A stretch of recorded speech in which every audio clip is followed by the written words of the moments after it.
C'est dans le répertoire de reggae belge avec son groupe Mika, groupe qui sera demain en concert à l'occasion de la 25e édition du festival reggae de Kiel en Flandre. Nous accueillons la chanteuse du groupe Mika, Sophie Michala-Koudis. Bonjour. Bonjour. Alors, le reggae est un genre musical exclusivement masculin. Alors, pour une femme s'imposer en tant que leader d'un groupe, ça a été difficile ? C'est vrai que curieusement, effectivement, on trouve très peu de représentantes féminines dans le monde du reggae. Cela dit, il y en a.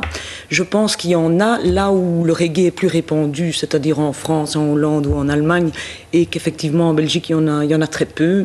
Donc cela dit, ça fait moins de concurrence aussi. Mais l'explication, je ne pense pas que ça soit en tout cas un milieu machiste. Je ne pense que non.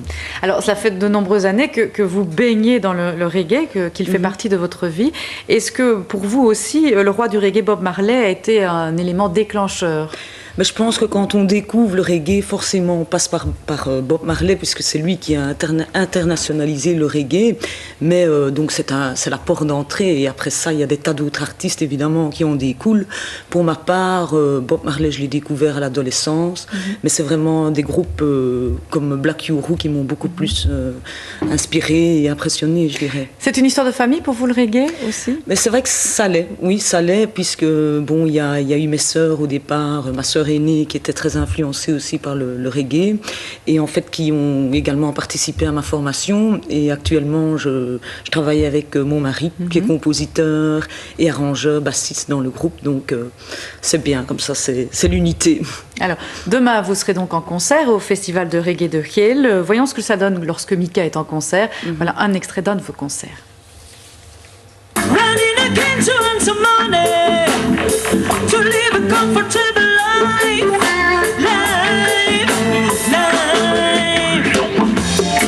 Everyone wants the same conditions. We want to live our lives like the other one.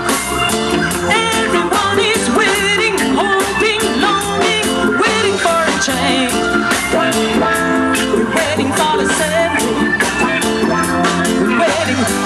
Je veux que je raconte n'importe quoi. Y'a qu'à regarder autour de soi pour en tirer le constat. Regarde à gauche, regarde à droite.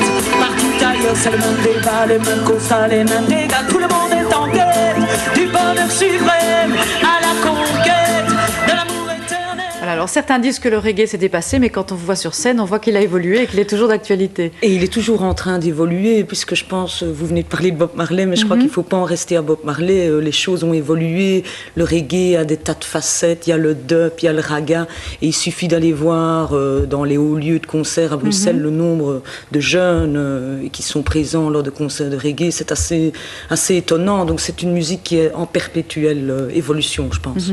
Alors, avec votre groupe Mika, vous avez sorti plusieurs albums. Le dernier, Only for Music, propose un voyage musical haut en couleur, un reggae spécialement jamaïcain, si on peut dire. C'est-à-dire qu'ici, il y a eu j'ai eu la chance d'avoir la collaboration avec le groupe légendaire Steel Pulse, donc qui ont produit un titre, et d'autres collaborations Dub Creator, donc là c'est plus du dub. Et je pense que dans ce CD, on retrouve un peu justement toutes les facettes du reggae. Ce sont aussi des textes engagés. Le reggae a-t-il toujours été synonyme de revendication ?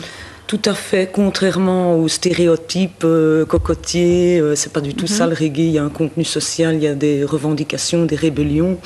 Tout comme le rap et la hip-hop, je crois que c'est des musiques qui restent malgré tout surtout le reggae, assez underground, à cause du fait que ce soit un contenu social important. Et, Vous avez parlé de la petite place du reggae en Belgique, mais tout de même, vous faites de nombreux concerts. Oui, mais justement, là c'est mon 4e album, donc ça veut dire que ça fonctionne quand même si nous ne sommes pas repris par une grosse major, on fonctionne en label indépendant, mais effectivement, il y a du mouvement, il y a des choses qui se passent, et il suffit de regarder un peu autour de soi. Comme je disais tout à l'heure dans les festivals, il y a toujours de la place pour du reggae en tout cas. Et bien voilà, merci beaucoup d'être venu dans ce journal. Et puis je rappelle que vous êtes en concert demain au festival de reggae à Kiel. Et puis le dernier album, Only for Music, qui est disponible dans tous les points de vente.